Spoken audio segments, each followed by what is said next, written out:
Hello Siddharth, சொல்லுப்பா. அப்பா புனிதாக்கு தோஷமும் இல்லை ஒன்றும் இல்லைப்பா. எல்லாமே இந்த ஜோசியக்காரரும் பெரியவரும் பண்ண சதி வேலைப்பா.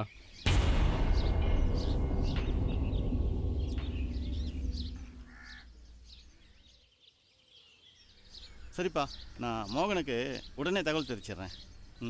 முருகேசனை சும்மா விடக்கூடாது. யோ ஜோசியர, யோ ஜோசியர, என்ன எப்பவுமே சாமி சாமின்னு கூப்பிடுவேன், இப்போ சண்டைக்கார மாதிரி பேசுறாளே. யோ நீ மனுஷனே இல்ல, இதுல வேற சாமின்னு கூப்பிடுவாங்களா உன்ன? ஐயோ நீங்க என்னென்னமோ சொல்றீங்களே, எனக்கு ஒன்றும் புரியல. யோ ஜோசியர, என்ன ஞாபகம் இருக்கா? ஓ பேஷா நன்னா ஞாபகம் இருக்கே. இவா மக புனிதாவை பொண்ணு பக்கம் வந்தேலே, அவாதானே நீங்க? ஆமாயா. உங்க மகனுக்கு வேற ஏதாவது பொண்ணோட ஜாதகத்தை கொண்டு வந்திருக்கீங்களா? கொடுங்க, பொருத்தம் பார்த்து சொல்லிடுறேன். டேய் நீ எல்லாம் ஜோசியர்னாடா? தொழில் தர்மம் என்னன்னு தெரியுமா உனக்கு? அபச்சாரம் என்னென்னமோ பேசுறே, நேக்கு கொஞ்சம் புரியும்படி சொல்லுங்க. யோ நீ ஒன்றும் தெரியாத மாதிரி நடிக்காதயா. நீ ஜோசியம் பார்த்து சொன்ன வண்டவாளம் எல்லாம் எங்களுக்கு தெரிஞ்சு போச்சு. இவா பொண்ணோட ஜாதகத்துல தோஷம் இருக்குன்னு நன்னா தானே பார்த்து சொன்னேன். அதுவும் புள்ளையாடனுக்கு ஆகாதுன்னு சரியா தானே சொன்னேன். டேய் சொல்றா, யாரா அவனை செய்ய சொன்னது? ஏன்டா அப்படி செஞ்ச? உன்னை போட்டேன்னு மரியாதை உண்மை சொல்லு. யார் சொன்னா? நீயா சொன்னியா இல்ல வேற யாராவது சொல்லி சொன்னியா? இல்ல நானா தான்.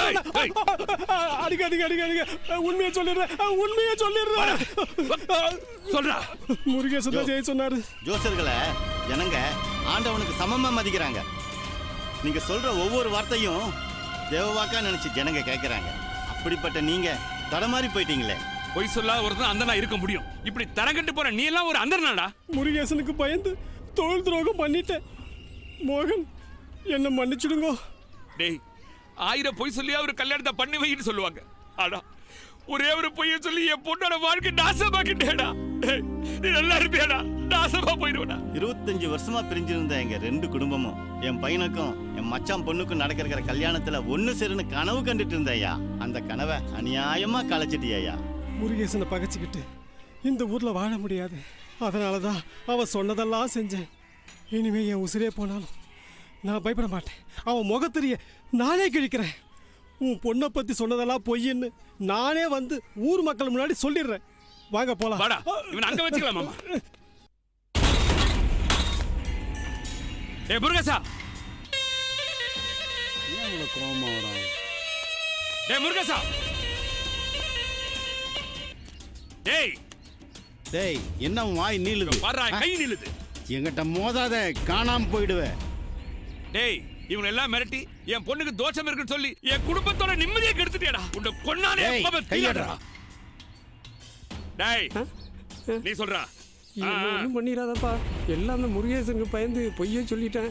என்ன மன்னிச்சிருப்பா. டேய் இப்ப சொல்றா. உங்க பொண்ணுக்கு மாங்கல்ய பாக்கியமே இல்லைன்னு சொல்லி இந்த முருகேசன் தான் கட்டாயப்படுத்தினா. 2 பேரும் அப்ரூவரா மாறிட்டீங்களா? டேய் எப்ப என் பொண்ணை பத்தி தப்பா சொல்லியோ அன்னிலிருந்து என் பொண்ணோட போத சந்தோஷமா போயிருச்சுடா. உன்னை சும்மா விட மாட்டேன். என்ன எம்எல்ஏ கை வச்சிட்டியா? சும்மா விட மாட்டேன். ஏய் என்ன உன்னை என்ன பண்ற பாரு. ஏய் தப்பு பண்ற நீ மச்சான் கிட்ட மன்னிப்பு கேட்கறத விட்டுட்டு இப்படி மல்லுக்கு வந்து நிக்கிறிய. இதான் பெரிய மனுஷன காலக. சரிதான் போயா. என்னங்க என்ன பிரச்சனை? முருகேசா என்னப்பாச்சு?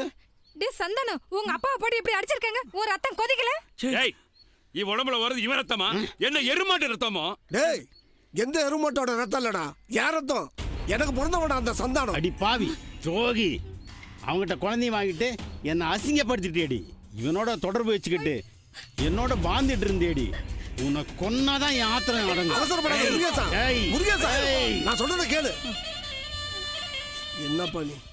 வேண்டாங்க, தயவு செய்து சொல்லாதீங்க. இது நமக்குள்ளவே இருக்கட்டும். இல்லம்மா முருகேசா, 25 வருஷத்துக்கு முன்னால நீ சந்தன கடத்தல் கேஸ்ல அரெஸ்ட் ஆகி வேலூர் ஜெயில இருந்த. நான் உன்னை பார்க்க வந்தப்ப நான் ரிலீஸ் ஆகி வர வரைக்கும் என் பொண்டாட்டி பார்த்துக்கணும்னு சொன்னேன். அதான் முழுசா பார்த்துட்டியே. அவசரப்படாத முருகேசா, நான் சொல்றது கொஞ்சம் பொறுமையா கேளு. இதுக்கு மேல என்ன சொல்ல போற?